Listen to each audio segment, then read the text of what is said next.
Assalamualaikum warahmatullahi wabarakatuh. Halo lagi teman-teman semuanya. Saya Ali Fauzan, NIM 120403102225. Di video kali ini saya akan mempresentasikan atau menjelaskan terkait implementasi teknologi komunikasi dalam mata kuliah Teknologi Informasi dan Komunikasi yang diampu oleh Bapak dosen Hayatullah Purniadi.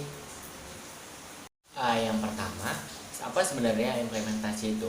Implementasi merupakan suatu kegiatan yang direncanakan serta dilaksanakan dengan serius, juga mengacu pada norma-norma tertentu guna mencapai tujuan kegiatan. Dalam proses implementasi ada inisiasi dan implementasi. Inisiasi adalah usaha mengumpulkan informasi tentang teknologi komunikasi, memahami serta merencanakannya untuk mengadopsinya.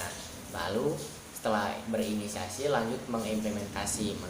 Implementasi teknologi komunikasi merupakan penerapan teknologi komunikasi dalam kehidupan sehari-hari. Selanjutnya ada difusi inovasi. Adalah proses bagaimana suatu inovasi disampaikan melalui saluran tertentu kepada anggota kelompok dan anggota sistem sosial. Dalam difusi inovasi dimulai dari kebiasaan berubah menjadi pola pikir berubah menjadi kemapanan. Proses difusi inovasi menurut Everett M. Rogers memulai dari sistem sosial memerlukan jangka waktu. Sistem sosial memerlukan jangka waktu dan saluran komunikasi. Ketika sistem sosial telah mempunyai jangka waktu dan saluran komunikasi, maka sistem sosial berubah menjadi inovasi. Nah, teman-teman, proses adopsi teknologi komunikasi ada 5 tahap dalam proses teknologi komunikasi. Yang pertama, tahap pengetahuan. Dari pengetahuan kita menjadi dasar bagaimana nanti inovasi itu akan dilakukan. Yang selanjutnya tahap persuasi. Setelah dari pengetahuan, bagaimana kita mempersuasi orang tentang teknologi komunikasi itu. Selanjutnya tahap pengambilan keputusan. Ketika kita udah punya pengetahuan, kita udah bisa mempersuasi orang lain tentang teknologi komunikasi itu, kita harus bisa mengambil keputusan terkait kira-kira inovasi apa yang akan dilakukan pada teknologi komunikasi itu. Yang selanjutnya tahap implementasi. Tahap implementasi itu adalah tahap penerapan.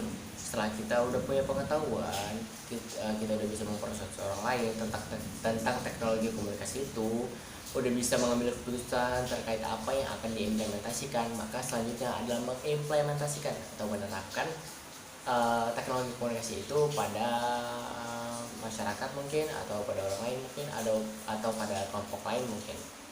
Dan yang tahap terakhir yaitu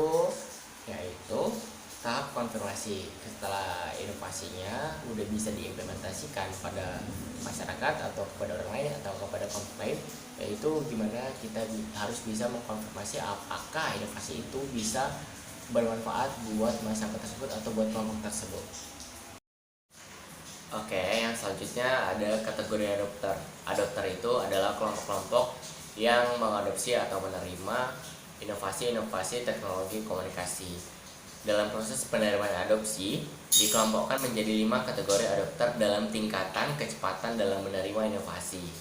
Dari inovator menuju adopter awal, yang menuju mayoritas awal, menuju mayoritas akhir, lalu kepada kelompok tertinggal.